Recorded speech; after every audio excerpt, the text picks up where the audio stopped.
Okay, Why is that sitting good to go. You guys ready? What's that? Why is that sitting over Because he is going to be on, we're just waiting for the governor to sign the Apportionment plan. Apportionment plan. He's not a voting member yet. I can talk about this once the meeting starts, if that would be helpful. But he is being proposed to be a voting member, so he can take part in the conversation and the discussion. But he can't vote yet. Okay, so Yeah. I'm going to go ahead and call the meeting to order. Good morning, everybody. Welcome to the June 17th MPO meeting. Pastor Harp, would you do our invocation, please? Let's pray. Our Father in heaven, we thank you for this day that you've given us, this opportunity to even be together this morning. Lord, we thank you for waking us up this morning, giving us health and ability, Lord, to be here. Lord, I'm reminded again from your word in 1 Timothy chapter 2. It says, "First of all, then, I urge that supplications, prayers, intercessions, and thanksgivings be made for all people, for kings and all who are in high positions, that we may lead a peaceful and quiet life, godly and dignified in every way. This is good, and it is pleasing in the sight of God our Savior." Lord, I thank you for that opportunity to pray for these who are in leadership in this county, Lord, that you have raised up. And Lord, I do pray for them. I pray even a special prayer of thanksgiving for them this morning. I thank you, God, that you have placed them in this position, that you've given responsibility and a stewardship of the decisions that are being made that helps us in this county to lead a life that is good and pleasing. So give them wisdom, I pray. Guide their conversations, guide their decision-making. Lord, we pray for your Holy Spirit to just be very real and present. We know that you're here because your word says there's nowhere we can go that you're not there. So thank you this morning, God. Thank you for this opportunity, and I pray all this in Christ's name. Amen.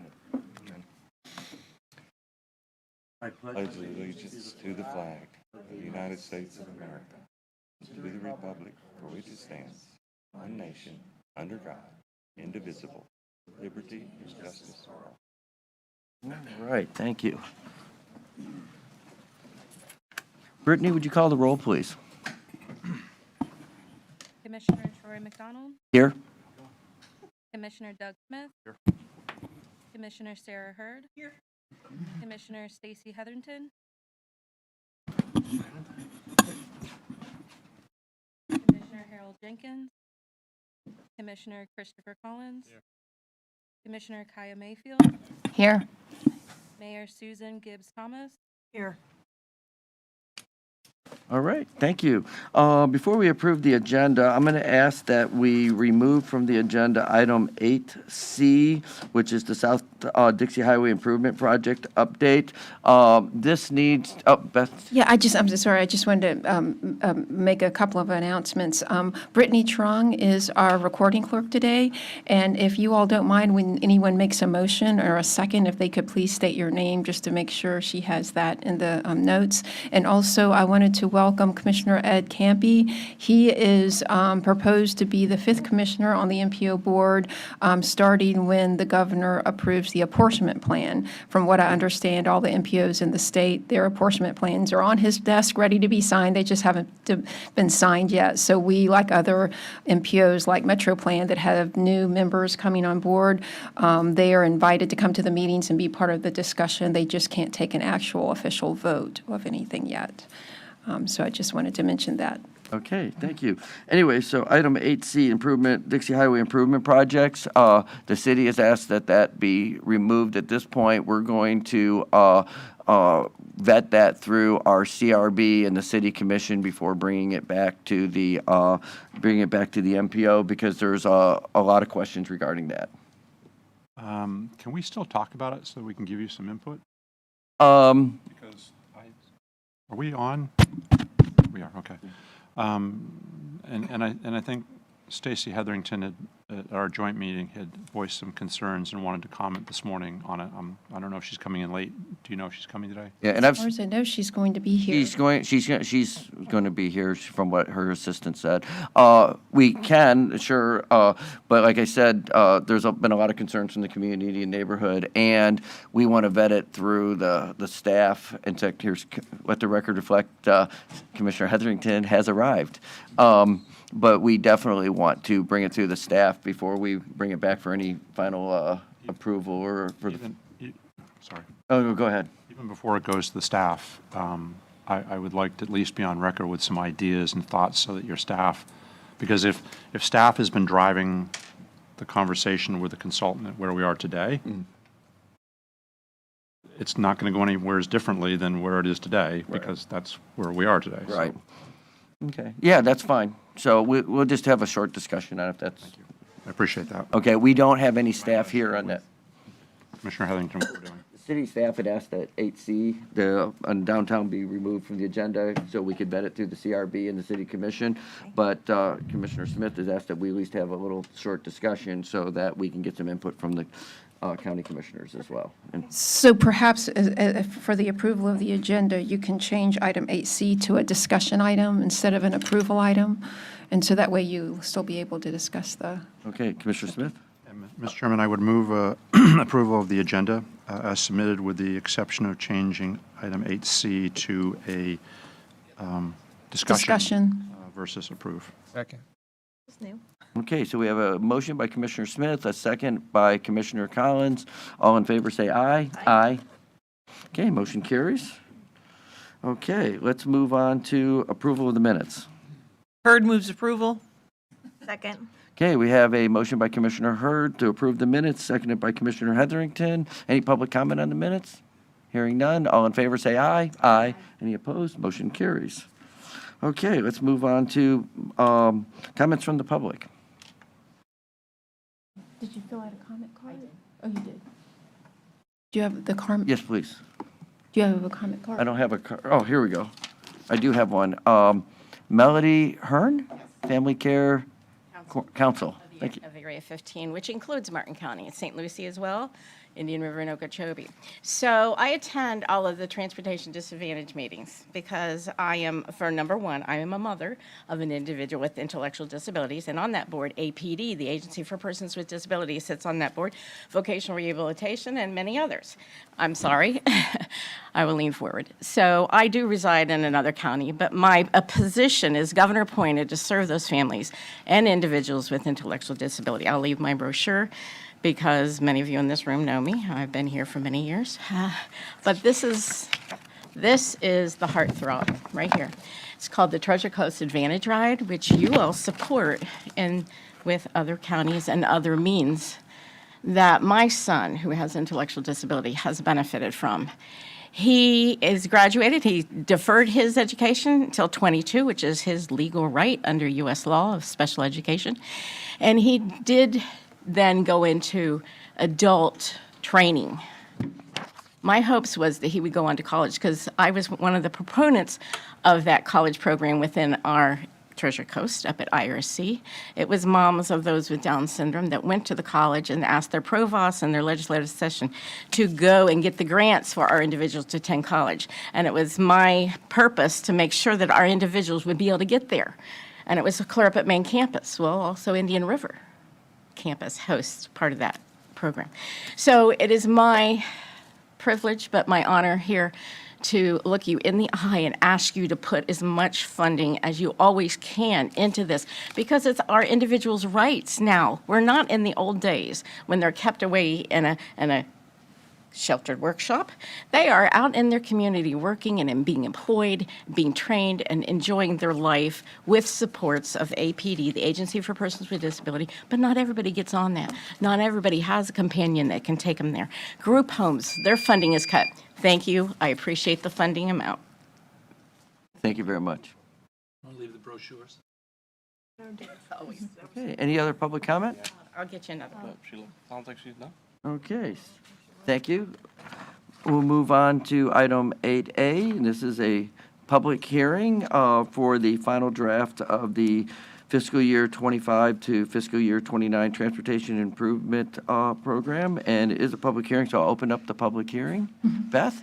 Yes, the fiscal year 25 through fiscal year 29 tip was presented to you all last month in draft form, and now it's back here for final approval, and Ricardo Vasquez of the MPO staff will present this item. Good morning, Board. The Transportation Improvement Program was presented to you at the last MPO board meeting. The TIP has remained relatively unchanged. We made some updates to the Transportation Disadvantage Allocation Table. We added the local municipalities' CIPs. Other than that, the projects have remained unchanged. We have not received comments from FDOT on any changes to those projects, so we are looking for approval today. I'll be happy to answer any questions. Only thing I was going to say, I wasn't here last meeting, and I was actually going through all of the, over the weekend, all the projects within the city, and I did just one question. On the Willoughby extension, I see we're in PD&E, and that's because they need to do a environmental impact study? Is Right, that it's what the it? highest level environmental study for the extension. And how long, do we know how long that will take? That one takes longer. Usually a PD&E study is about 2 years, so this one will be closer to probably 3 or 4 years because of the amount of analysis that goes into an EIS. Okay, great. Okay, that's all I had. Susan? Thank you. My question was, you said that there was some changes made to the transportation for disadvantaged. What were those changes? In the draft TDP, we could not add the allocations because we had not received them from the state yet. So we got those allocations from the state, so we just updated the current funding for the TD program. Okay, and is it more this year than it was last year? How are we doing on that? The trip and equipment grant has been reduced in its funding size by a small amount, but it is less than it was last year. Okay, I'm not sure about the TD planning grant, but okay. usually the amounts That's are. minimal. Yeah, That's maybe within $2,000, $1,000. We get about $25,000 a year to fund staff, to staff the local coordinating board with the planning grant. Thank you. Welcome. Okay, do we have a motion to approve? Hurd moves approval. Do we have a second? So we have a motion by Commissioner Hurd, second by Commissioner Headington. Any public comment on the tip? Hearing none. All in favor, say aye. Aye. Any opposed? Motion carries. All right, let's move on to item 8B.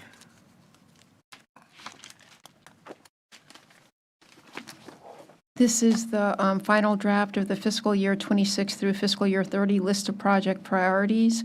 By approving the TIP, the last item, you've closed out that TIP cycle, and now we're starting the new TIP cycle for fiscal year 26 through fiscal year 30. This list was presented to you back in February. You all did make some changes to the order of the projects. That's reflected in the list that is in your included in your agenda packet. You requested that the right-hand turn lane at South Kenner Highway at Southwest River Drive and traffic signal at that intersection be moved from number 6 to number 5. You recommended that Northwest Alice Street at the FEC crossing be moved from number 12 to number 6. And then you recommended that the Bascule Bridge in Hope Sound be moved from number 5 to number 7. That, like I said, is reflected in your agenda packet. In April, however, there was a change in that the Community Homeowners Association had a meeting and voted not to dedicate the land for the right-of-way for the dedicated right turn lane on Canner Highway at South River Drive. And so at that time, FDOT stopped the design. They had been working on the design up until that point. They had done a warranty study for a signal at that intersection, a traffic signal, and it was not warranted. They had said previously that once Costco gets finished, that they would do another warranty study for for a traffic signal, and they would just see at that time whether one was warranted or not. But like I said, the Homeowners Association did vote not to dedicate the 0.15 acres for the southbound right-hand turn lane, and so FDOT has stopped design, all design and work on that project. So the advisory committees, weren't sure what, what the board's view of this situation was, so they just all voted to just leave it as is on the agenda, and that would give you all time to talk about how you wanted to address this issue. Okay, Susan Gibbs Thomas? Oh, I'm sorry. Oh, maybe I didn't turn it right. Commissioner Heatherington? Yes, I could elaborate a little bit on this. We've had many talks and meetings with South River, and then we're able to, while all the seasonal residents were in town, to have FDOT come and do a presentation, and that was just prior to the April. Historically, they have always wanted a traffic light, and with that, once we put this on the agenda, we were able to get some other safety improvements, which included the delineators going in, and then we put the the right-bound turn lane. There were some residents that once DOT presented the project that were concerned without the traffic light being installed, that on their exit, they would have more of a sight distance challenge. So if they're looking across an additional lane, which would be the southbound turning lane. So there were several residents that were very concerned that was going to make it more difficult to get out with that right-hand turn lane if the light was installed simultaneously. So those residents voted against the right-of-way dedication because of that. So, and since they voted against it, then DOT has pulled that project. But there still are significant safety challenges there, and the residents as a whole and myself would like to still include the traffic signal until this warrant is done after Costco, which DOT has agreed to do that. I'd like to leave that on the priorities, as would South River, until that warrant study is done once Costco is built. Okay, That's all. thank you. Commissioner Smith? So Commissioner Heatherington, I guess what I don't understand a little bit is that was the anticipation, or was the right-hand turn lane into South River, was that required, or as a component of having a traffic light that you'd have to have a right-in turn lane? So originally, it was not required to be a part of the traffic signal, but our subsequent conversations, the last meeting, said that eventually, if there is a traffic signal, they will need the right-of-way for that turn lane, because those two would go in simultaneously. And so the residents agreed that it wasn't so much of them dedicating the right-of-way, it was that if they added, according to the residents, if they added that extra lane without the traffic signal, it was going to give them one more lane to look across that would deter their sight distance. And that was the purpose that they voted against the right-of-way if the traffic signal wasn't going in simultaneously. So I guess the struggling point on all of this is, now that FDOT has stopped working on design, it will set it back years. It's very unfortunate that they, And that my concern would also be, first and foremost, we all have had instances of this in our district somewhere. So I've had a couple up in US 1 up in Jensen that we've done exactly what was going to get done, and then it did get done. For the safety of the residents to pull off of Canner and get out of the drive line into their own turn lane, regardless of a sight distance issue, I would think would be paramount to their safety relative to how do you get out of the flow of traffic with the 3 lanes going 60 miles an hour. And that flashing speed light out there, that doesn't seem to affect anybody's speed feedback signs. whatsoever. And the residents got frustrated because it took DOT about 14, 15 months to get those speed feedback signs in. So I'm willing to support you to whatever you want to do. My caution with this whole thing is that projects like this take so long. You've worked for so many years to get it to a point, with FDOT capitulating, I'm sure, to some things. And if we stop it, it will set it back years. And then my other concern is that if they're not willing to do the right-of-way to facilitate the right-hand turn lane, FDOT may also look at the warrant study in a very different way relative to the traffic light, that may not happen either. Well, I'm concerned that they didn't dedicate the right of way, but my preference would be to leave it on at least until we get another warrant study.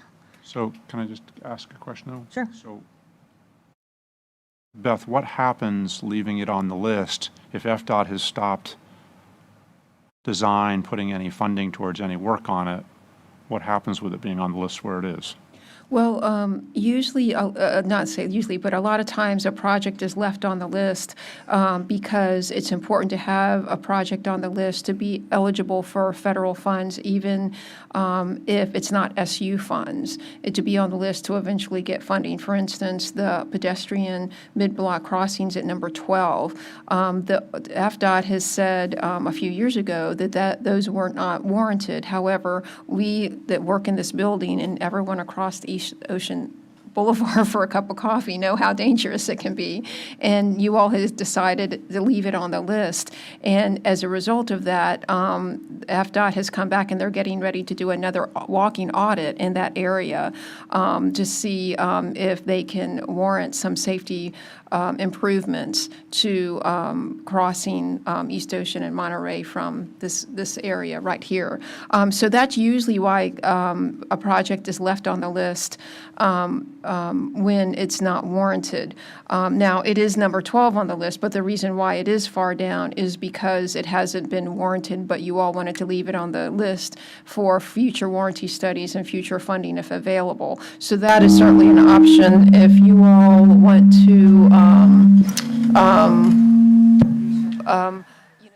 if you all want to leave it on the list, then I know at the last meeting, or the February meeting, when you all talked about this, you actually moved the project from number 6 up to number 5. You know, if you all wanted to move it down the list and give a higher priority, to show FDOT a higher priority for, Alice Street at the Bascule Bridge, the signal at 710 in Allapattah, the new Southeast Commerce Avenue, that would definitely, give a signal to FDOT that those are higher priorities. You still want you still want them to be aware of this project.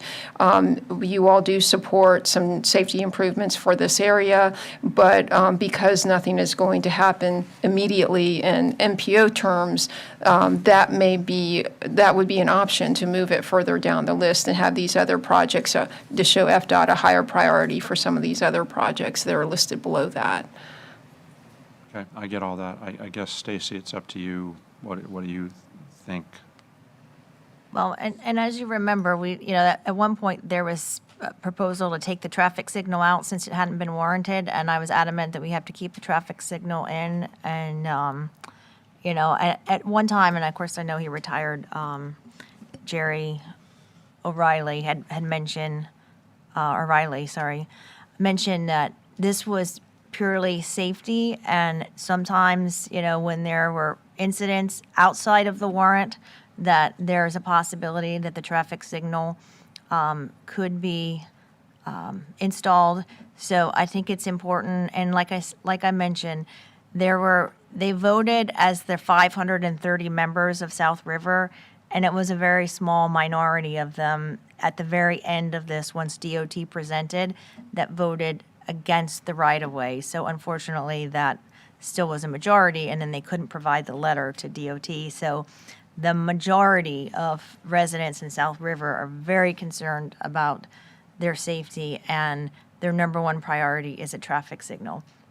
So I think it's unfortunate that they didn't dedicate the right of way, but I think we have to keep working on this. And regardless of what ranking it has, I would just simply like to see it on there stating that the traffic signal, and then see what this next warrant study, once some of the development around the area has been completed. But they won't do the warrant study until Costco is opening and functioning, correct? That's correct, because they want to see how much traffic is generated from that area. The year. July 2025, I think. Typically, we do a warrant study. We've almost done them every January for this project, but I don't anticipate that if we did it this January, it's going to show anything significantly different until, some of these other projects are completed. And then I anticipate that will reflect something different. Mr. Hurd? Yeah, we can't change the vote. The residents made. They're the ones who have been asking for these safety improvements. I fully support them, but they voted to not support FDOT and not give them right-of-way. So FDOT, I don't think had any choice but to stop design work because they couldn't get the necessary right-of-way in order to execute the project. I don't understand how we proceed with, they voted, and I don't think it was one or two votes. I think it was significant. So they voted not to provide the right-of-way. I think it's a mistake, but I agree with you.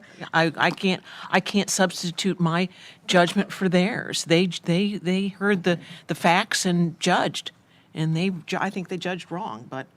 That was also taken out of season too, right, Stacy?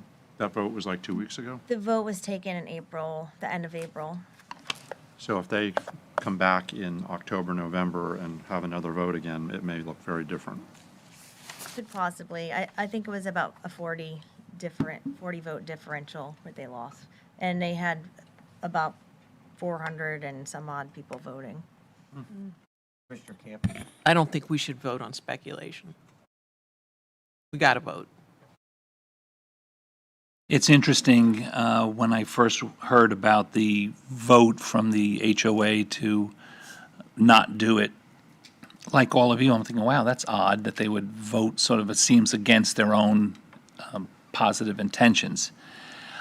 I was surprised to hear that until it was explained that, hey, their feeling was that, you'd have to look past in a right turn lane, which, okay, now I sort of get that.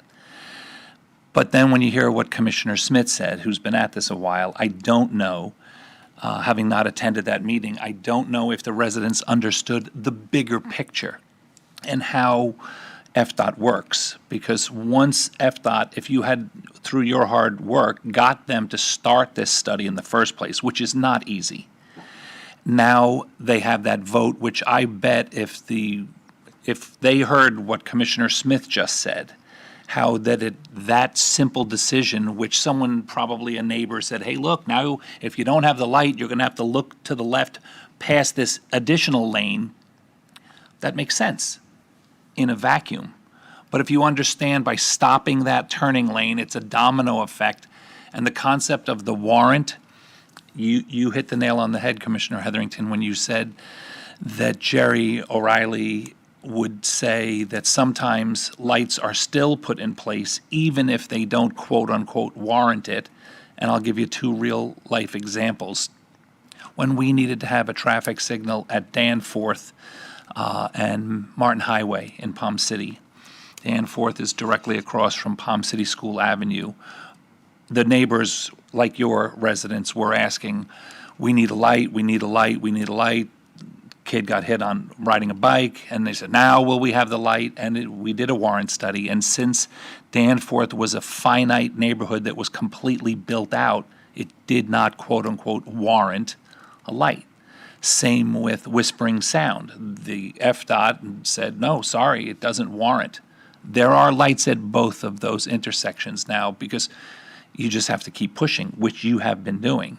But I don't think the residents, if they were faced with a vote of, hey, let's give up 0.15 acres of right-of-way to continue this right turning lane, which is also, even without the light, I've done that, try to pull into this parking lot coming off Monterey in front of the Blake Library. If there's a car behind you, you have to basically race to make that right turn. So I can imagine that just on its own merit, the right turn in lane makes sense.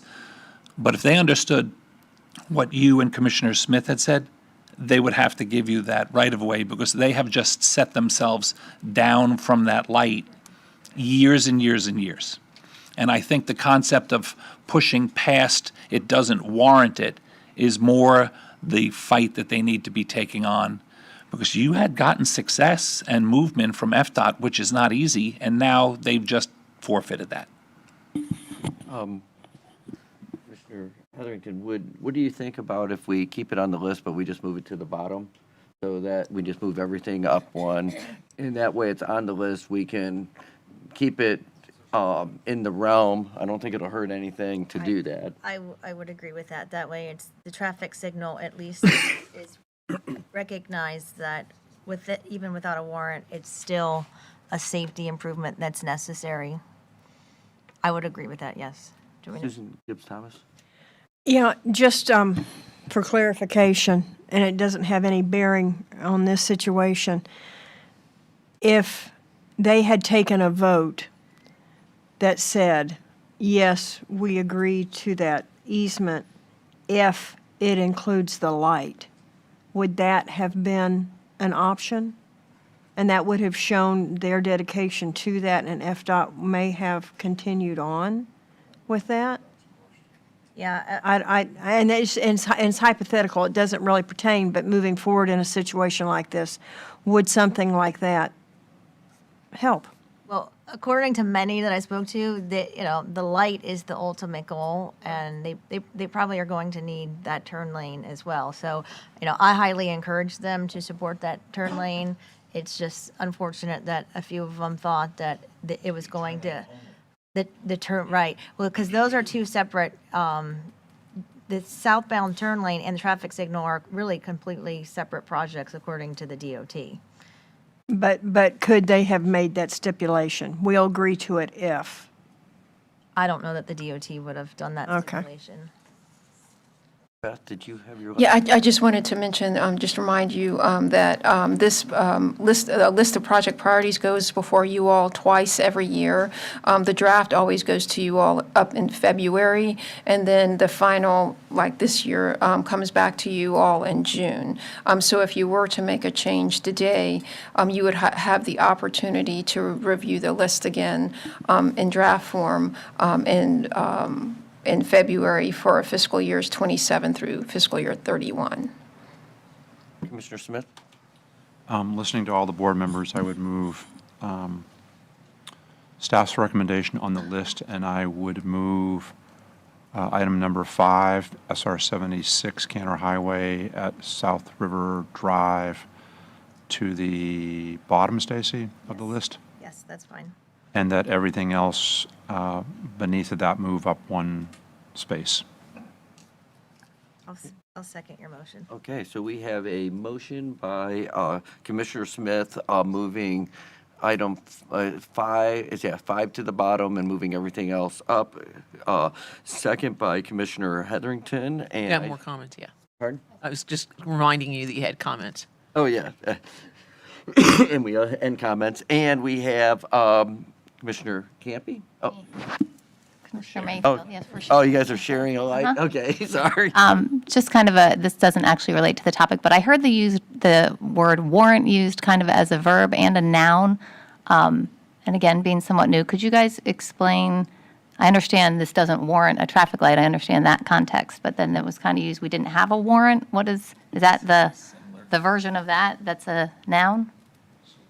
If somebody is, Beth? Yeah, that's usually you think of that in these terms as being used as a verb. FDOT looks to see if a traffic light is warranted, is justified, and a lot goes into it. There's a lot of criteria involved that the DOT looks at, and also, they have to, the Cantor Highway is their facility, like county road would be a county's facility, city road, city's liability involved. So if you put a improvement in that's not warranted or not justified, and God forbid there were an accident, there's different ramifications. Okay, so when we were saying have a warrant, that, because there's also like a warrant for an arrest, but that's a. No, it's like a saying, warranty. was it warranted? Yeah, Okay. right, yeah. It's to just justification, yeah. There you go.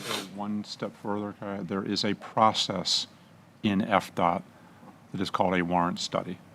Okay.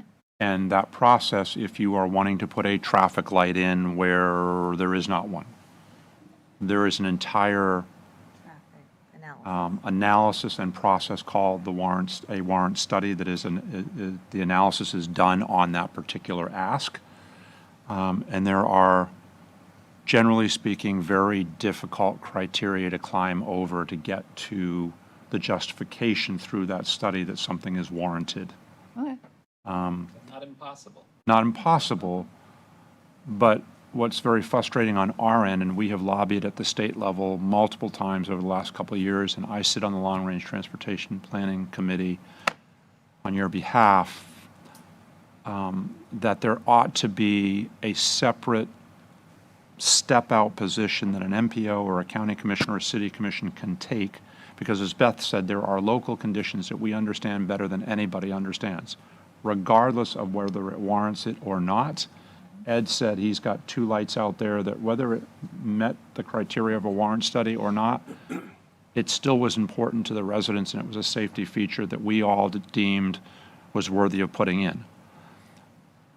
I had one on Savannah Road in front of one of our 2 neighborhoods, and they were never going to warrant a traffic light there.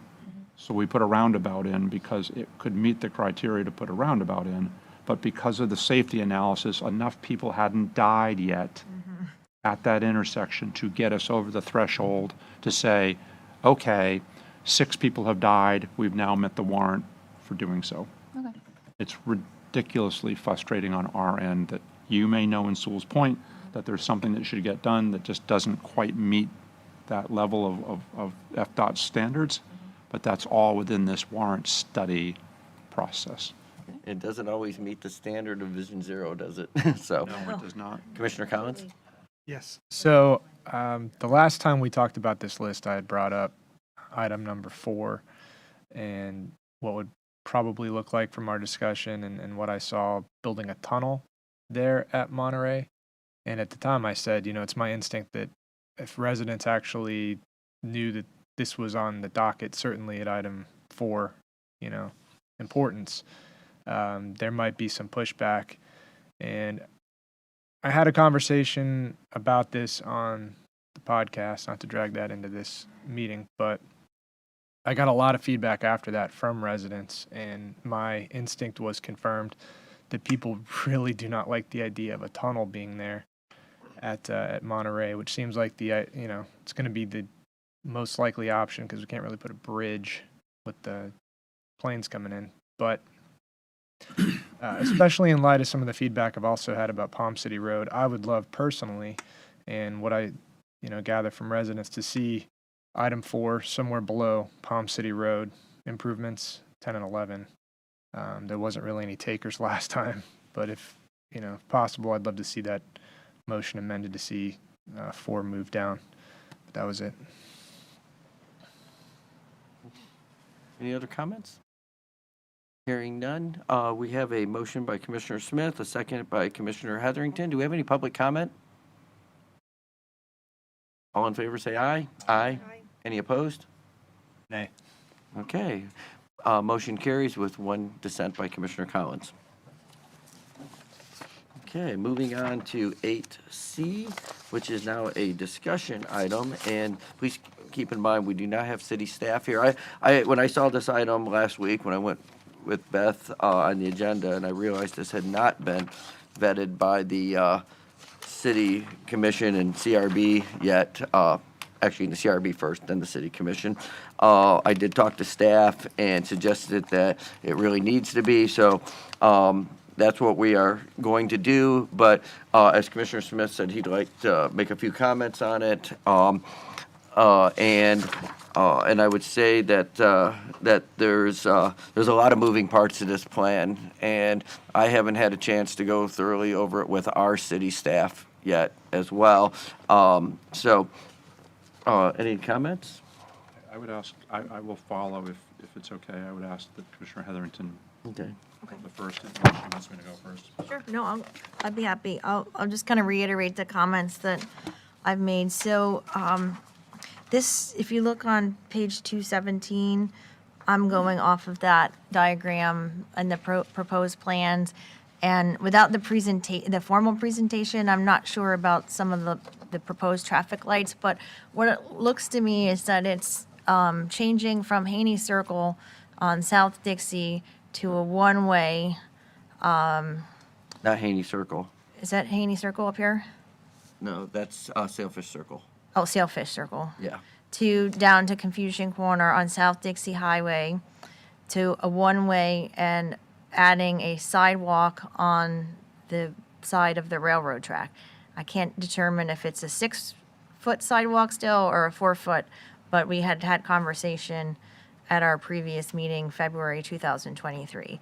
And in lieu of that one-way, it would push traffic down Akron, which is, it denotes it's a two-way street, but it's actually, there's parking on each side, and technically it's a two-way flow, but you can't pass two cars on Akron unless you yield. So I would call it a one-way yield, if that's such a thing.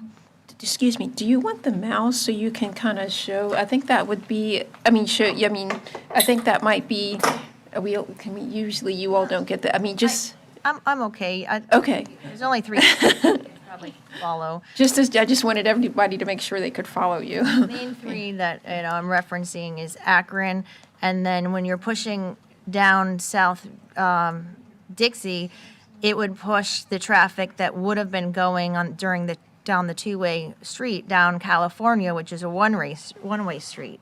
So traffic would all go out to West Ocean Boulevard, assuming then they would have to go back out to the Colorado or Confusion Corner. So it's a neighborhood. That whole block is a K through 8 school that you're proposing, and I walk by it every single morning and every single afternoon.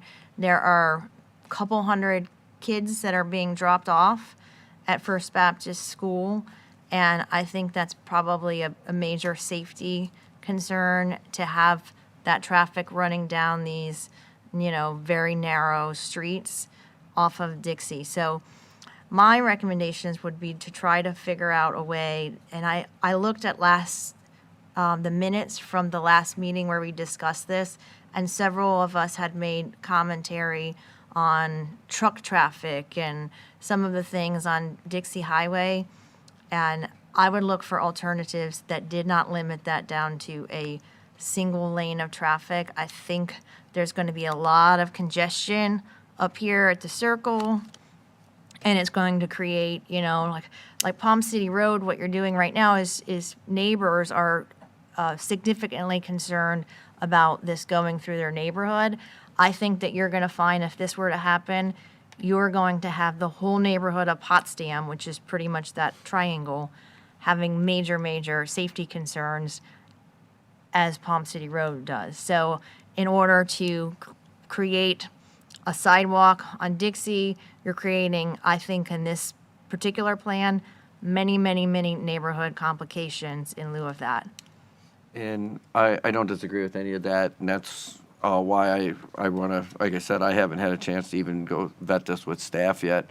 But what I would say is there's a couple driving factors which I think is important to understand as we develop this. And one is we're working on safety improvements of Confusion Corner with the railroad in order to get the score to qualify for quiet zones. And so that's one of the, and we are seeing, the train running now for 8 months, 10 months, whatever it's been. We're starting to see the weaknesses that we need to address.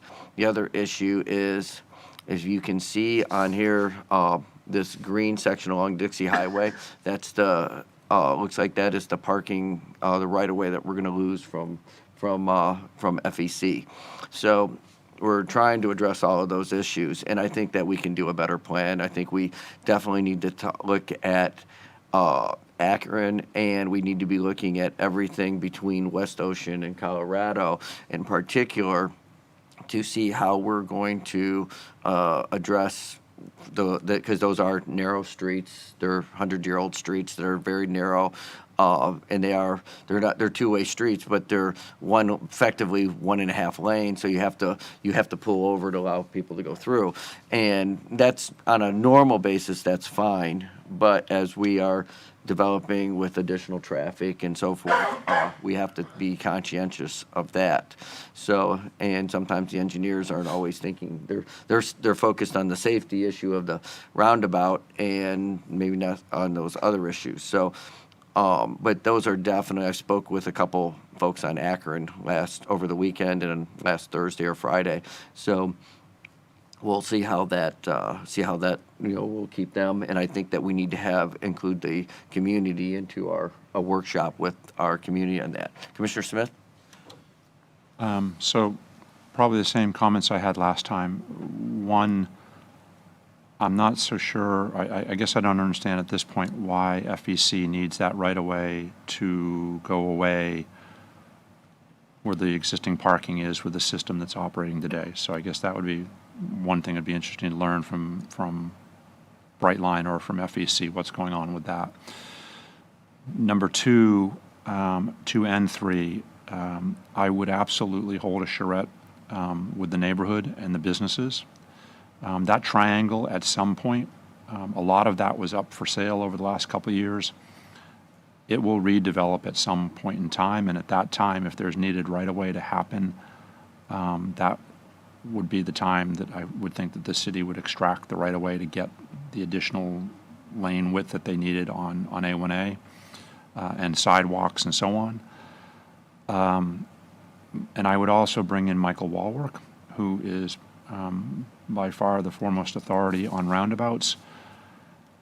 And both them, the Regional Planning Council, I would hold a charrette with Michael Walwork, with the Regional Planning Council, and the neighborhood, and the businesses, anybody who wants to participate, to say, look, Confusion Corner has kind of worked over the last, 30, 40, 50 years as in its current state. Is it time to rethink how that whole intersection works? Does the roundabout move? Does it cross the railroad tracks like we have in downtown Jensen so that you only have feeder streets coming into the roundabout versus people merging in the roundabout coming in from 4 different directions? I don't know, but I would absolutely ask the city to engage the Regional Planning Council and Michael Walwork to at least do a study of how all of the interactions work. And then what does the neighborhood think about what happens with Akron and California and 2nd Street and Joan Jefferson and all the different pieces that feed into this triangle? I'm in this intersection at least 5 times a day. My wife's office is literally 2 blocks out of the intersection. I'm there almost every lunch. I'm almost there at every breakfast. And I watch the traffic patterns just because you have to survive what's going on there. And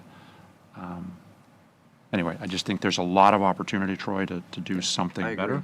I agree. But I would bring in some additional talent and support to look at the whole thing and go, where does everything go? To your point with quiet zones, Kim Delaney has done multiple applications and worked with multiple cities and counties down south on their quiet zone applications and what's required, what's not. I suspect the county will be moving in that direction at some point in the future. And so again, having that knowledge already kind of built in what was needed to be able to do that, you have an amazing resource with Kim sitting over at the Regional Planning Council. Actually, we're working with That's Kim and George like on right that. there in the neighborhood. Yeah. Okay, thank you. Okay. Commissioner Hethington? Thank you. No, I'm all set. All set? Any other discussion? Okay, let's move on to item 8D. Thank you for allowing that. Yes, this is the High Meadow Avenue widening PD&E study update. You all heard a presentation about the High Meadow widening several months ago, and it was at your request. You kind of wanted to hear what FDOT was starting to work on with the PD&E and how they were kicking off the project and give some input. Well, now they are currently going through their normal public involvement process that's required with a PD&E study, and we have FDOT, Damaris Williams and the consultant here to give this presentation.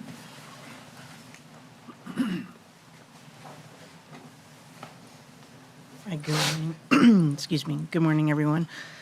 Damaris Williams, the FDOT project manager. I was here before when we let you guys know that we were presenting in February for the kickoff meeting. So we're anticipating now in a few weeks, actually probably next week, the alternatives workshop. So I'll hand it over to Paul Carballo. You met him previously with Metric Engineering to talk about the alternatives. Thank you, Damaris. Hi, everyone. Good morning. The project supports the department's focus on responding to community needs, increasing. Oh, sorry. Can you hear me better? The project supports the department's focus on responding to community needs, increasing safety, and improving the supply chain in support of the strong, sustainable transportation system in the state of Florida. This following slide is the agenda for today's presentation, where we'll be going over the transportation development process, project location, adjacent projects, and alternative development. As the mayor's mentioned, Damaris Williams is the FDOT project manager, and my name is Paul Carballo. I'm the consultant project manager. The transportation development process consists of 6 phases. We are currently in the project development and environment phase, or PD&E study. Following the study would be the design, right-of-way, and construction phases. The project study area is for Southwest High Meadow Avenue from I-95 to County Road 714 or Southwest Martin Highway. There are 5 intersections along the project study area. Starting from the south, we have Southwest Swallowtail Way, Southwest Bainberry Drive, Southwest Golden Bear Way, Palm Pike, and then Southwest Martin Highway. There are some projects in the vicinity of the study. There's a recently completed P&E study for the Turnpike that runs along the corridor. This P&E study resulted in widening and improvements to the interchange at State Road 714 or Martin Highway. In addition, State Road 714 is being widened just north of the Turnpike interchange with an anticipated construction completion date of fall 2024. In addition to these roadway improvements, there are various developments on the northern segment of Southwest High Meadow Avenue. These developments are either in construction, constructed, approved, or they are in review to be developed. As you can see, there's a lot of development coming to this area. The purpose of this project includes improved capacity for local and regional travel, freight movement, and emergency evacuation. In addition, enhanced economic development in Martin County. The project is needed to address the increase in transportation demand, capacity, social demand, and economic development. One of the project's objectives is to improve roadway capacity by addressing existing and projected traffic demands, which may include a widening from 2 to 4 lanes. In addition, other project objectives include improved safety throughout the corridor and enhanced pedestrian and bicycle features. Illustrated here are the existing conditions for County Road 713. It is currently a 2-lane undivided rural roadway, providing 1 lane in each direction. The posted speed limit varies between 45 to 55 miles per hour. The right-of-way is 100 feet, and there is a 6 to 8 foot sidewalk on the east side. The study has experienced 147 crashes in a 5-year span between 2018 and 2022, with 35 injuries and 0 fatalities related crashes. Well, can I stop you for a second? I had the opportunity to have this presentation, and just for clarity's sake, this safety analysis is from 2018 to 2022. In approximately 2015 or 2016, right before, this study window, we had 3 fatalities there. There was at least 1 motorcycle fatality, a bartender from Moneros. Yes, and then there was another car that had wandered and was hit, 2 people killed in 1 crash, and a single person within pretty quick succession. I understand they have a window that they're looking at, but right before that window opened, we had 3 fatalities there. Thank you. Hence the warranty study. Yeah. So the predominant crash type is rear-end crashes, which accounts for about 47% of the crashes, which is usually related to heavy congestion. The traffic conditions or level of service describes the traffic operations associated with the vehicle delay. Southwest High Meadow Avenue is operating today at a level service D. With the anticipated population growth, the travel demand will worsen the traffic conditions. where the traffic volumes are projected to increase by 69% by 2050, where the corridor will result in level service F. The corridor also serves as a direct connection to I-95 and provides access to several communities, Palm City, and commuters. In addition, with this connection, there's a lot of heavy truck traffic as it serves as a transfer between the I-95 and Turnpike, with a truck traffic percentage of 6 to 9%. This PE study developed different alternatives to address the project need to improve capacity, transportation demand, social demand, and economic development. As part of this concept development, the alternatives that were developed were to widen County Road 713 from 1 to 2 lanes in each direction. In addition, we evaluated various typical section improvements, such as raised medians, sidewalks, and shared use paths. In addition, intersection improvements were also evaluated. This project corridor has been divided into 2 segments. So we have segment 1 from the begin project of I-95 down to Southwest Golden Bear Way. This segment is more residential with having entrances to the residential communities. And then segment 2 is from Southwest Golden Bear Way down to the end, Martin Highway, which also serves more of the commercial properties. For segment 1, we have 3 typical sections that were evaluated. The first typical section alternative being evaluated is a 4-lane divided facility with 11-foot lanes in each direction, a 22-foot raised median, curb and gutter, and a 10-foot wide shared use path on the east side of the roadway. The proposed typical section will have a posted speed of 45 miles per hour, which is lower than the existing 55 miles per hour. And this will allow for it to be constructed within a 100-foot right-of-way.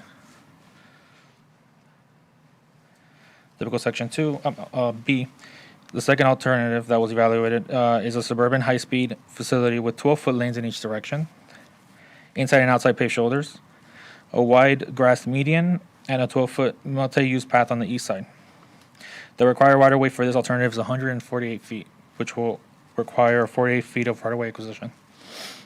The posted speed limit for this facility is 55 miles per hour, which maintains the existing posted speed. And then alternative C is similar to alternative B, but with a median barrier in the middle. With that median barrier, it allows the typical to be a little bit more constrained. So with this typical, we have 140 feet of width, which will require 40 feet of additional right-of-way. The matrix on this slide is a comparative tool that allows the project team to analyze potential benefits and impacts related to each of the typical section alternatives. And then for segment 2, we have what is being analyzed is a 4-lane divided facility with 11-foot lanes in each direction, a 22-foot median, curb and gutter, a 10-foot wide shared use path on the east, and a 6-foot wide sidewalk on the west. So, and this also is posted speed 45, which matches the existing posted speed. An intersection concept evaluation was performed for Southwest High Meadow Avenue at the County Road 714 Martin Highway intersection. From the intersection concept evaluation, intersection alternative 1 is a traffic signal. This option is similar to the existing intersection configuration with some operational improvements. In addition to the widening of County Road 713, some improvements include an additional eastbound and westbound through lane along Martin Highway, and in addition, additional left turn lanes for all movements at the intersection. Intersection alternative 2 is a partial north-south displaced left intersection. A displaced left intersection moves left-turning traffic across the opposing travel lane through lanes ahead of the primary intersection. Then left turns are made at the same time as the through movements.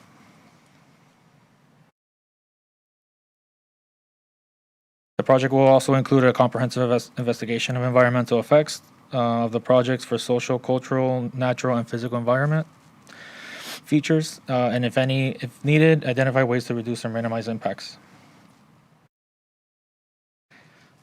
A noise analysis is also being conducted as part of the study. Noise-sensitive areas have been identified within the study area. Once a recommended alternative is selected for this project, noise abatement strategies will be considered where traffic noise is predicted to be greater than the FDOT noise abatement criteria. As previously said, public involvement is imperative. We had our kickoff in February 13 and 15. And now we have our scheduled alternative public workshop June 25th and 27th. 25th virtual, 27th in person at the Palm City Community Center, which is 2701 Southwest Cornell Avenue, Palm City, Florida 34990. And then a public hearing anticipation early of 2025, spring 2025. And the project schedule will span 2 years, with anticipated to be completed by 2025, when formal project approval is granted or LDCA is accepted. And then the design and right-of-way phases are funded for fiscal years 2026 and 2028. And at this time, the construction phase is not funded. And that's it. Thank you for your time. Any questions? Yeah, I have a quick question. On the displaced left, I'm seeing more of those as I travel around the state and the country. I've seen a few in the state of Florida, some in a couple other states. Are you seeing improved safety with the displaced left? Is that the purpose? Yeah, so for motorists, we are reducing conflict points since we are shifting the left turns to the opposite side to allow. So basically, there's a signal, we transfer the left turns over, crossing to the other side, and then while they're making a left, they're also going through at the same time. So that reduces conflict points, and then as well as, improving green time for all, so reducing. Okay. Commissioner Smith? I'm trying to remember, and it might have been helpful, which isn't your fault, to have the turnpike interchange options part of this. I thought in some of those options there were impacts to High Meadow.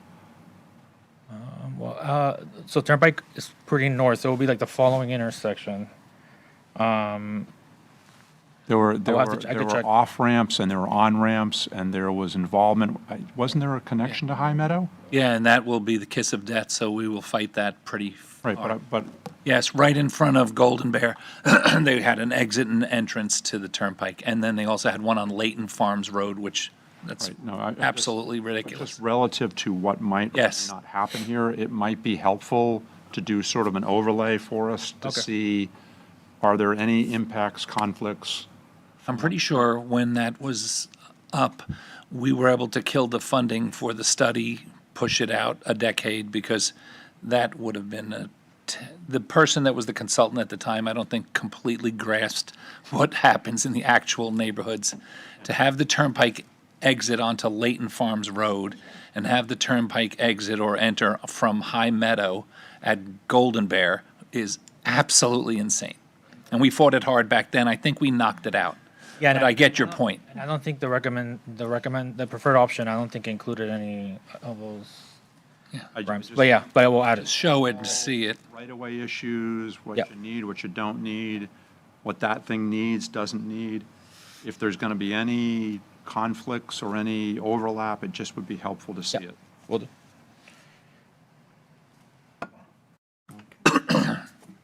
Commissioner Campy.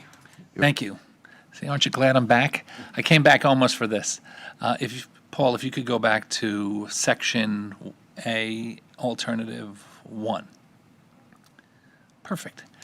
I had the opportunity to see this presentation, and when we really carefully reviewed these, I'd like to just give you my feedback on this. This is a relatively existing, wide right-of-way area that we have already. As Paul had mentioned in his presentation, this first alternative requires 0 additional right-of-way, which plays a huge advantage in, 1, you don't have to buy it, 2, you don't have to spend the time trying to buy it, as well as the fact that it's hard to see in this picture, but to the left, when you see sort of that chain link fence, and then there's like a wide grassy area there, that's the turnpike there. So I'm pretty sure you're not going to be able to buy much of the right-of-way closer to the turnpike, onto the turnpike's property. So you're going to be going towards the east, which is that sidewalk and those 2 power poles. Those power poles run, they're massive FPL power poles, the full length. I would believe that you would have to have some kind of, and Paul, please correct me if I'm wrong, those would be displaced. So that's a huge project. And then you're also bringing the roadway closer to the houses. Now, what's to the east or to the right of those power poles is a golf course fairway and then homes, relatively close. So it's not a vast parcel of property that would buffer the houses. As it is currently, they already hear them. So the other two alternatives, the only downside to this alternative is that it would take it from a posted current speed limit of 55 to 45. Section 2, that is now 45, was also 55 until they started to develop the intersection, the property where the Wawa and the Tractor Supply store is. That was 55, and when it went to 45, I never heard any kind of backlash like, oh, you've totally changed this and you've decreased the speed limit. 55 always seemed pretty fast to go through there anyway, and we all realized that just because it says don't do more than 55, that doesn't mean that people will. So from my perspective, segment 1, alternative A, is literally the most logical one. You're not buying up to 50 feet of right-of-way. You're not bringing it closer to the residents. And the only advantage I could personally see is that you would be able to maintain a 55-mile-an-hour speed limit. If you go to alternative D, this one, when we talked about it, now this is getting closer, as Paul had mentioned. You're past Hammock Creek or Golden Bear, and on the left-hand side there, up at the intersection, there is the Wawa and the rest of that shopping plaza. But south of that, there are, believe it or not, it seems very narrow, but there are a couple of, there's also an Anytime Fitness and the little plaza right there. But even south of that, there are a couple of parcels that are in play. So it feels like, why would you have a sidewalk out there in the middle of nowhere? It's not the middle of nowhere. So that sidewalk makes sense. So this particular segment, alternative D, segment 2, is, as far as I'm concerned, as the local guy, makes perfect sense. And then if you could go to the, May I ask a question? Is the sidewalk on the east it's on, or the west? currently, it's on the east, east side. closer to the Hammock Creek. In this scenario, They would add one Yeah, we'll make it. we would add one on the west side. Add one on the west. just a little bit to the end, because there will be businesses, future businesses, and not even, I think the businesses will be there quicker than this will be done. And the multi-use path would take the place of the existing sidewalk? There is a multi-use path that takes you sort of all the way down towards, Which is the towards, sidewalk? it's wider than a sidewalk. Okay, 8 feet right now. okay, got it, okay. Yeah, We'll and be widening it to 10. which I think is appropriate because, you know, there was another example that I don't know if we saw in the typical cross-section. There's no trees out there currently, so it's just the grass and the poles and the sidewalk. So to walk that or to ride your bike, it's hot and it's not really anything that would appeal to people making that as some kind of a path. One of the suggestions that we had was to run some landscaping. If that was a tree-lined multimodal path, I think it would entice people to want to do that because it's a nice, clean, level shot. Yes, sir.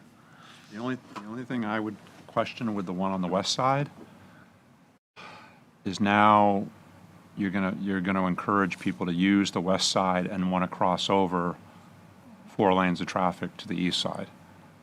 I don't know that I would do that. I think there's sidewalk there in front of the Anytime Fitness currently. Yeah, so we will be crossing them at the Golden Bear Way intersection. right, but I'm just saying further south, like if it were to run the full length, and people want to. No, it wouldn't run the whole length. It would stop at Golden So we'll Bear. go from Golden Bear all the way down to, There's no reason to go past that. it's only segment 2. Yeah. Okay. Yeah, there's no reason to go past it. Past that, because was it my becomes a point. safety issue because of I-95 and, what do you do with the pedestrians? It basically would be a sidewalk in front of the existing and future businesses. And those future businesses will be built and operating prior to this ever happening. And then if you don't mind my suggestion or opinion on the intersection, alternative 1 is pretty much what is there currently. That pattern had recently changed. And it is working relatively well. The second left turn lane is helpful to have, because it used to back up further when it was only one, and it would back up further and block basically what would be the straight-through lane. So imagine you got off 95, you're heading north. Many cars go straight through the intersection, continuing on High Meadow that would take you to Martin Downs and Moneros and there. If you go to your other one where you had the crossover, that one, what you see there is the traffic light to the left of the picture would be a new one. And what you don't see in that picture is further south, there's a new traffic light for Palm Pike Shopping Plaza. So you would have traffic signal, traffic signal, traffic signal within a pretty short distance. And, you know, I travel a lot. South River. Yeah.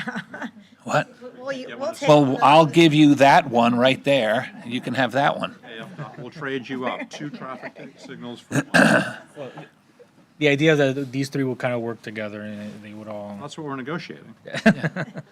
I think that alternative 2, you know, I get this new kind of concept of, but what's hard to see in the photograph is that if you were coming south on on High Meadow, and now you needed to make the left to head west towards the turnpike, if you will, you'd have to, at some point, there'd be a traffic signal there, but you're crossing over the southbound 2 lanes of traffic to get into the left turning lanes. I think that's relatively complicated. So in my humble local District 5 opinion, it's alternative 1, it's section D, and it's alternative 2.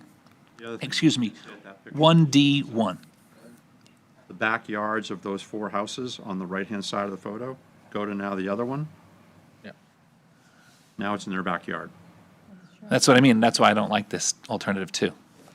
And then there's also more purchasing of right-of-way, and those people would be pretty surprised that there's a wall there currently, but the way it works now is probably the way to leave it alone. These are, again, decisions that, you know, with all due respect to our very talented colleagues and consultants, there's real-life examples and things, feedback that just, that's why they're giving us these options. They didn't say, here it is. So I think alternative 1 for section 1, and then D, and then alternative 1 for the intersection concept is the way to go. And then, of course, the final thing is that when Paul talked to you about the end of 2025 is the end of the PD&E study, when I asked them the $1 million question of when will we actually be on these roads, in 8 to 10 years. So I think we'll be okay. Commissioner Hurd? Yeah, I completely concur with Commissioner Campy's comments. Segment 1, alternate A, segment 2, alternate D, and the intersection concept, alternative 1. And as far as I'm concerned, you can take all of the other alternatives off, you know, don't even further evaluate them, particularly don't evaluate the intersection concept 2. Can we like vote on that for you? Can we like give you a recommendation? I mean, we use this feedback and we put it in our matrix and it helps us. But can we put it like on the record of almost verbatim what Commissioner Hurd just said? Yeah. I mean, if you're also in favor of reducing the speed limit, that's Yeah. another. Yeah. Commissioner Hurd? Because I think Yeah. that's You want to make a motion? Yeah. Sure, I move that we support for segment 1, alternate A, for segment 2, alternate D, and for the intersection concept, alternative 1, with the reduction of the speed limit from 55 and 45 to 45 throughout. Second. The other important point before you vote, since I'm not going to vote with you, they're having a public hearing on June 27th of this year. alternatives public meeting. Alternatives, Presenting these. a public meeting where they're going to present to the public who are not experts on seeing these maps, these 3 options, which I personally think, and I get that they've already done the work, they're just going to instill confusion and anger in the general public when we already know that those other options. Well, I'd like you to also include maybe they present those options. Yeah, but then they're going to think that that somehow you all thought that they were in the mix when they're genuinely not in the mix.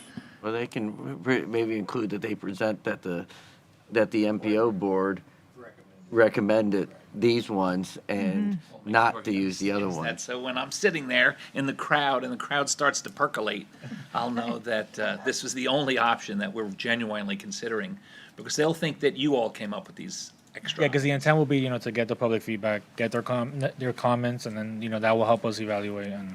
Paul, will the intersection concepts be interactive?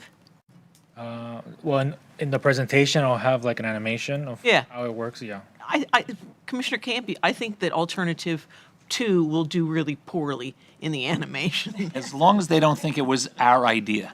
I think the idea of doing like a letter or a recommendation, this would be like if staff were giving this board their opinion. The board still can do whatever it wants, but we are sharing with the public the MPO's recommendation is this, this, and this.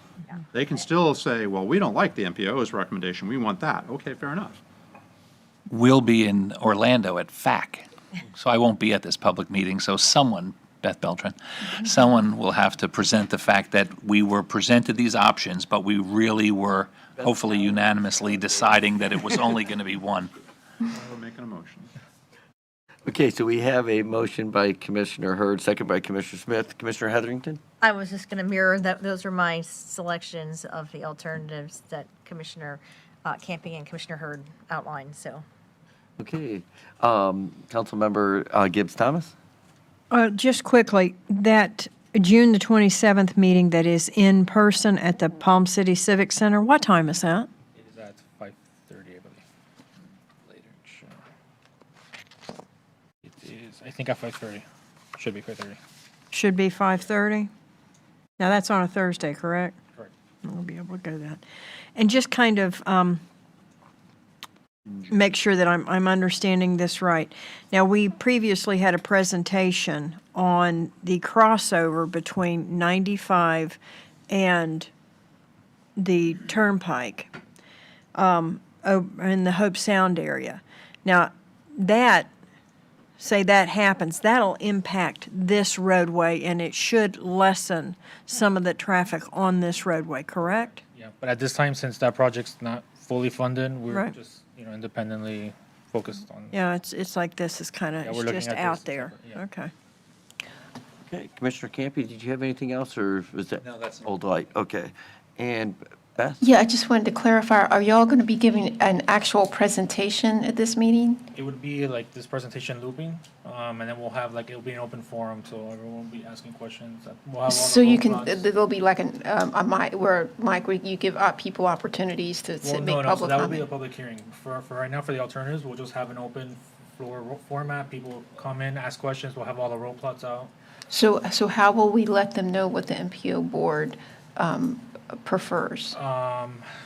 We could be near the option. An and, asterisk it could on be the drawing. Stated, this is what the MPO prefers at this time. We'll have to work on that, because, yeah, because some, No, we're just gonna have the road plots. What? Road plots, like them printed out, mounted, with the alternatives, how they're like That's how what I they. mean, you're gonna have storyboards on easels. Oh yeah, correct. Yeah, sorry. So why don't you put a storyboard together that has the three, I think there were three components to the motion, the MPO's preferred options.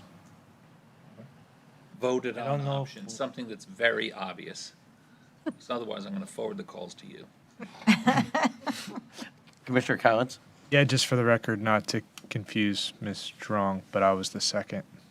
Oh, you were the, Yeah, that was the second, not, you were the second on that one, not Commissioner Smith? you had said Commissioner Smith. Oh, it was you, okay, Okay. okay. Plus, you want, I'll change it to Collins here. we're out here in the wings. You'll make your way over.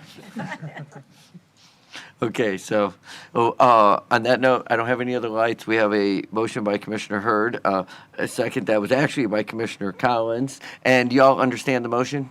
yes. Okay, any public comment on the motion? Hearing none, all in favor say aye. Aye. Any opposed? Motion carries. Okay, and I think that's all we have on this, so we'll move on to our next item, which is our State Route 710 update. Oh, no, I'm sorry, it's the development review. Oh, development, interactive oh, map. yep, you're right, I missed one. Yeah. Development review map, thank you. Yes, this is coming to you for the second time this year. Next fiscal year, which for us, like the state, starts July 1st, we'll be updating the development review interactive map on a quarterly basis. This is in response to a lot of recommendations that we've had of people in different agencies really seem to like this map and use it as a resource. So with that, I will turn it over to Ricardo Vasquez for the update at this time. So the map has been updated with all the developments in Martin County and the city of Stewart. So those are all up to date. We are working with Indiantown, with your staff out there to get updated shape files on the updated developments that's going on out there. I believe there's an annexation that's happened out there as well. So we'll be working on updating all that information in the upcoming year. All the red lines and red dots are the list of project priorities that you all have just finished approving. I'll make sure that we update the rankings once we leave here today, but all those have been updated as well. So with that, nothing else has really changed on the way that the map functions. You can find the map on our website. You can always feel free to give me a call or have someone give me a call. I'll be happy to walk them through it and help teach them how to navigate it. So with that, I'll be happy to answer any questions. Commissioner Heatherington? Yep, I really love this map. I have it starred on all my devices. When I refer someone to it, sometimes I find that it's hard to find from the website. Could you walk us from your homepage of your website?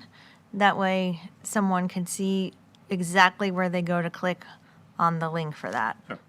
So if you go to our website, martinmpo.com, if you go under the resources tab, under maps and tools, it's going to be under interactive maps. It's the first interactive map. That's pretty easy. Perfect. Yeah, thank you. I would say, On the homepage? We could, Link right on the homepage. we could find a way to put a link on the homepage. Yeah. Make it a different color so it doesn't kind of blend in all blue or something, maybe. Yeah, I don't see why we couldn't do that. it's, I've heard nothing but positive things from everything from people concerned about development to people who are concerned about traffic and road projects and want to know what we're doing to businesses just trying to keep ahead of things. So it's been an excellent planning tool for everyone. So thank you. Welcome. Okay, anything else? Seeing none, move on to the 710 update. Yes, Tony Norat is here from the District 4 office to give this update to the board. Tony, thank you, and thank you guys for FDAP for coming and updating us every meeting, so. Absolutely. So normally you have Ron Cariva that gives the update, but he's out sick today. So my name is Tony Norat. I'm the MPO Liaison Supervisor, and I'll be reading off the updates that he sent me here today. So ongoing project at Tommy Clemens. The left turn lane widening project is ongoing and remains on schedule for completion late 2024 to early 2025. The plan is to begin the right turn lane project immediately after the left turn lane project is constructed. Staff has been coordinating with a push button contractor so that they'll be ready to begin once the left turn lane project is completed. County Road 714 realignment at State Road 710. The design is ongoing and on schedule. Right-of-way is fully funded, and construction funds are to be sought out via multiple means, including Senate Bill 100 and the SIS. The PM for this project is the Mayor Swings, which just gave the presentation. State Road 710 widening from southeast 126th Ave in Okeechobee County to southwest Van Buren in Indiantown. Similarly, design is ongoing and on schedule. Right-of-way has been fully funded. Construction funds will be sought out via multiple means, including Senate Bill 100 and the SIS as well. And the PM for that project is Robert Lopez. That concludes any of Commissioner Smith? I want to step in front of Susan. No, go ahead. So Senate Bill 100, were those the funds that were just vetoed by the governor last week? Yes. Yeah. They were, yeah. Yes, they were. Just in the presentation piece of that, we just needed to note that the Senate Bill 100 funds don't exist. I don't know how much they were exactly. I'm not sure how that's going to work, if they're going to revisit it again. It was between $3 and $4 million. It was for the construction phase. I don't know.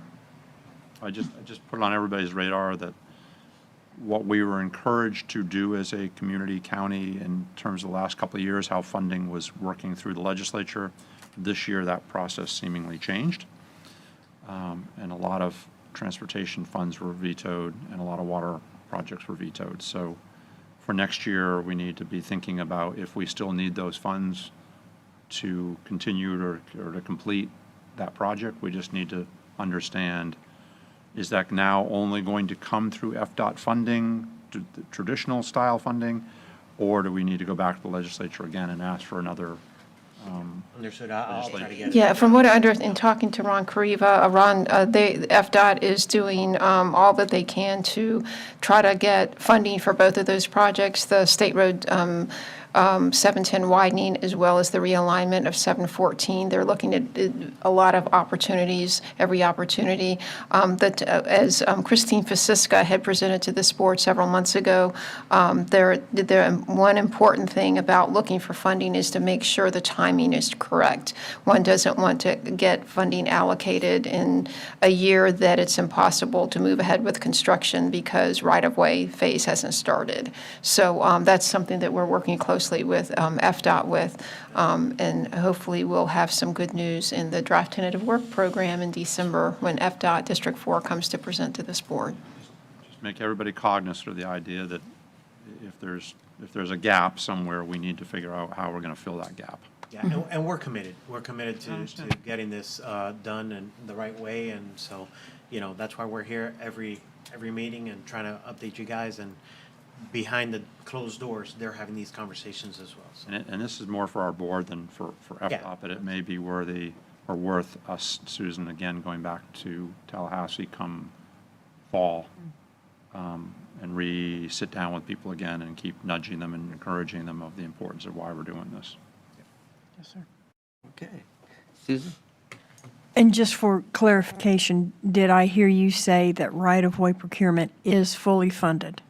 Both of those projects? So we're moving ahead with that? They're both Okay. fully funded, and they're just looking for construction funding now. Okay. Well, does that mean that they move ahead with the procurement of those easements before it's funded for the construction? Do they get that in place even though there's not construction that's funded? From my understanding, they're going to start beginning the right-of-way acquisition Okay. now. Yeah. Okay, good. Thank you. Okay. Commissioner Heatherington? I don't know if this is your department, but do you have an update on timeline of I saw it on our priorities, the Alapata and 710 intersection traffic signal, which was separated out of these widening projects. But do we know the status? Yeah, that's something we've been working with the district on. Depending on when the funding comes in with this construction for 710, that will include the signal unless that the construction phase is not funded, then the signal will move ahead in funding on its own. That is as far as expediting that project, we could hear good news about that in the draft tentative work program coming up at the end of the calendar year. Potential that it would be separated out and would not have to wait for funding, because if it waits for funding for the construction phase of 710, it's going to be waiting a while. Sure, that's Ideally, why we want to. they're moving ahead and looking for funds for that now. Mhm. Yeah, and I'll try to get you an update on that. Okay. Okay. Thank you. Anything else? Okay, thank you very much. Moving on to comments from FDOT. That was it? Quiet.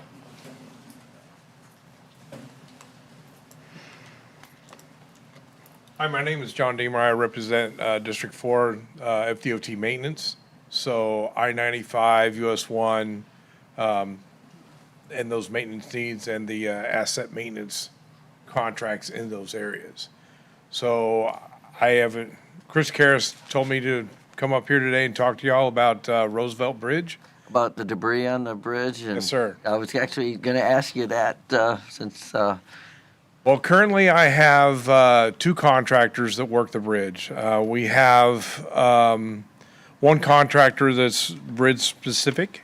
We have another contractor that does the roadway. Both contractors work that bridge, either removing debris or doing the sweeping operations for that. Currently, we're asking above their contract level in response to the amount of debris and trash on that bridge. Currently, on an average, we remove 6 to 8 cubic yards of debris from there a week. Wow. Well, that's a lot of. We sweep the bridge sometimes once, maybe twice a month, which is, if you take another bridge in this county, we may make a trash run once a month and sweep once a quarter. Is there any reason, do you have any idea why this particular bridge, I know there's a lot of traffic on the bridge, I haven't run lately, but I run the bridge, and I've seen coolers, I've seen construction material, I see life jackets, so I get that but I would think that you'd see that same stuff on all the other bridges as well, but why is this particular bridge getting so much debris? Major commercial haul route for all the landscaping companies and also all the waste management or any trash haulers. It all coincides with trash day. It does. Plus, Raquel Savaki, project manager specifically for this area, she may have some other insight, but with the way it's been so far, every unsecured load, as soon as they get, that bridge is way in the air. The winds whip through there pretty quickly, removes everything from the back of any pickup or trash hauler that doesn't properly tie their stuff down. So I've seen TVs on that bridge, mattresses, whole bedroom suits. I don't know how that happened, but everything's been in there.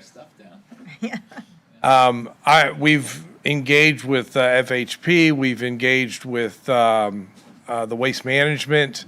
Everybody says, yeah, everything's on the up and up. We're doing what we're supposed to do.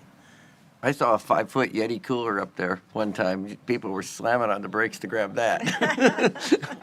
How's that cooler treating you? I do not have it, Mr. Smith. So we are probably the worst offender for calling your office to ask you to clean it. Because, like I said, with the intersection in downtown, I'm over that bridge 4 or 5 times a day, and we get regular complaints from people about how nasty it is up there. What's interesting is there have been 2 maintenance of traffic signs laying down with now broken sandbags laying on them for at least a month and a half. So whoever the cleaning crew is, and maybe they think that that's not their responsibility to pick up whoever's maintenance of traffic signs are laying there. A lot of times Can you please get rid of them? I will. It doesn't matter who. I'll get rid of them. They're as bad looking as the Yeti cooler is. It's like. Sure. And now, I'm sure multiple people have run over them at this point, so they're probably flatter than they were flat. I'll be gone in about an hour. That'd be great. As soon as I get to my phone. And then the follow-on question, and okay? How do we get the bridge painted? So, like for instance, the Palm City Bridge, which is the Veterans Memorial Bridge, is a beautiful beige color.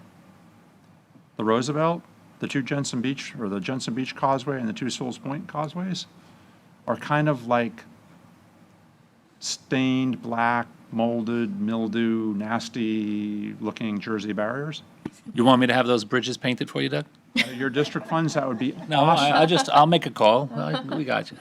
I don't know how we approach that conversation, but they should look a lot nicer than they look, like the Palm City Bridge looks. So, as far as maintenance goes, we can get it done. You need permission from central office in Tallahassee to paint Class 5 finishes on any concrete surfaces. The FDOT standard is keep it concrete. And we don't need to hire, what's his name, the famous artist that they did the Keys bridges down there to pick out the color. Right. We don't have to do that. There are standard colors. Or, well, or he said, or pressure cleaning. And my guess is the cost to pressure clean a mile plus a bridge on 1, 2, 3, 4 sides, it would probably be cheaper to paint it once every 10 years. Well, when it's painted. Not necessarily. Not really. Well, we've never pressure washed them, so, anyway, it's a general comment with the trash pickup. Sure. It would be really nice to have the bridges look nicer than they look. If I can get a request for it, I can get a supplemental agreement. I would move that we request FDOT to look into what would be the cost and what would be the appropriate way to paint our bridges. And if Sewell's Point doesn't want your bridge painted, that's fine. It's technically not our bridge, but we're. It runs into your Yes, neighborhood. it does, yes. We have a motion by Commissioner Smith to send a request to FDOT to paint the bridges. Or to look into. Or paint, or pressure wash, or make them look better. Does that sound about right? And it's seconded by Commissioner Jenkins. Any public comment? All in favor, say aye. Aye. Anybody say no? Motion passes. And then the last part of that, from what I think, I don't know if it was you who talked to Kathy in my office, but like the cost of this cleaning will exceed like $300,000 a year to keep up to, if that was the number. I don't know how you all budget, I don't know what you do, but clearly it's got to be done once a week. And I don't think, I don't know, and I don't think that advising it, like, first of all, Waste Management has all enclosed vehicles. I don't believe that has anything to do with them. But there are constantly landscape, lawnscape, whatever you want to call them, maintenance trucks on that all day long. And there's also, if you're going to the dump, you know, for us, and you're in North County and you're going south, you are going to go over the Roosevelt Bridge to get there. I don't know that you're ever going to stop or enforce it enough to stop people from not securing their loads. Unfortunately, it is a maintenance cleaning thing. And I just, so whatever it takes to make sure that that budget is adequate, it's got to be once a It's week. also a big safety issue. Huh? People swerve around to miss something on the road, or if It's a something huge bounces safety up issue. into your windshield.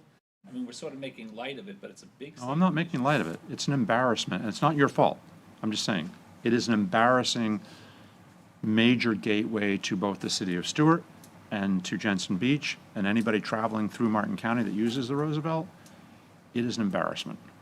And I'm not blaming you guys, I'm just saying the impact is we've got to clean it better and make it look better. So currently, like I said, I'm working both contractors above their contract. They've been really fair in accepting that responsibility. The good news is, in 2 years, those contracts are, first, the roadway is in 2 years. The bridge portion is in 3. We get to rewrite those contracts. So we can use newer language to put more emphasis on trash pickup in those specific areas. And that's a really big possibility. Maybe with input from, the council or whatever, that we can get that in there, and that I don't have a problem doing that. You can't, ahead of schedule, like rebid those contracts. Yeah, not without cause. You're talking about cancel one contract. These are 7-year contracts, multi-million-dollar contracts. And once we sign them, we kind of, unless they stop performing altogether, we try to stay with the same contractor. Just asking, that's all. Just- I understand. Thank you for Thank you. listening. Thank you for coming. Anytime you need me, just give me a call. Okay, comments from advisory committee members? None. Comments from board members, I have one. I received a call from an individual, and he noticed something, and I actually went and I experienced it myself. On Monterey Road at Dixie, when the train goes through, whether it's a freight train or one of the passenger trains, the first light to change green after the gates go up is Dixie Highway going north and south, and not Monterey coming from US 1 in particular. And I'm not sure who is, if it's Martin County or FDOT that is responsible for the lights, but if there's a way to look at those traffic lights to adjust it so that when the gates go up, Monterey heading towards East Ocean goes first, that would help alleviate some of the traffic on Monterey at US 1. Yeah, because what happens is that at US 1 in Monterey, people, if you're going south to go to Monterey, they fill up the northbound lane Right. on US 1, so US 1 can't go north, and then people start trying to go around it all to go through the middle of the intersection. It is chaos. out there. Right, so if that, so by getting Monterey to go first on the light, that may alleviate that a little bit quicker. So that's my only comment. Any other comments? Good one. Okay, so let's see, Beth, notes. A couple of notes. One is the card that is that I passed out before the meeting. The MPO is doing a US 1 congestion management study, and we are currently taking a survey. And so if you're interested in taking the survey, or you're interested in having folks take a survey, you can use the QR code, and the survey will be open until July 15th, so about for a month. And so we'd love to hear from folks. And this is the segment of US 1 from just south of the Roosevelt Bridge, north to the Martin-St. Lucie County line. Okay, and what about the letter from Jupiter Island? Yeah, and secondly, the MPO did receive a letter from Jupiter Island. They had requested that I make a presentation, an overview presentation to their council in April, which I did. And they did send a letter to request that they have a seat on the MPO board, and that is included in your agenda packet. So I have it included in your agenda packet, so if you all want to talk a little bit about it today, that's fine. From a staff perspective, I thought it might be helpful. The MPO did, as I mentioned earlier, approve an apportionment plan, as we're required to do every 10 years. Part of that apportionment plan is proposing a fifth county commissioner on the MPO board. That's why Commissioner Campy is here. That it was due by the end of the calendar year 2023. All the MPOs, 27 MPOs in the state, are waiting for the governor's approval on the apportionment plan. It's my understanding that he is going to approve it, he just hasn't approved it yet. So I thought it might be a good idea that I could come at the next meeting and give a presentation on what goes into that apportionment plan, what is looked at, what is some of the criteria of why, for instance, this time it was justified adding a fifth county commissioner on the board. 10 years ago, when the MPO board did an apportionment plan, there were no changes. So that would just be something I would want to recommend if you all would be interested. And with that, I mean, it's up to you all how you want to handle this. Any comments? Yeah, I like the idea of the presentation. Me too. Okay. Okay, yeah, I think that's fine. Okay. Okay, and if that, On this, Beth, on this, Yes. landscaping, is that all part of this as well? Is it anything north of the Roosevelt to the county line? Anything on US 1, between south of the Roosevelt Bridge, north to the Martin-St. Lucie County line. I mean, I shouldn't say anything, but suggestions on how to improve mobility, improve safety, traffic calming. How are we getting this out to everybody that might be interested in commenting? We have it on our MPO website. We included it on the County Connection, I believe. We also are anytime I'm making a public presentation at the advisory committees or for a group, I bring these cards and I direct people to the website. We have some more cards if you all are interested in taking some with you. So we're and we're also going to do interviews for the stakeholders along US 1. The business owners and stakeholders are along US 1 as well. Thank you. Okay. okay, and if that's all we have, meeting is adjourned. Okay. Thank you. Thank you.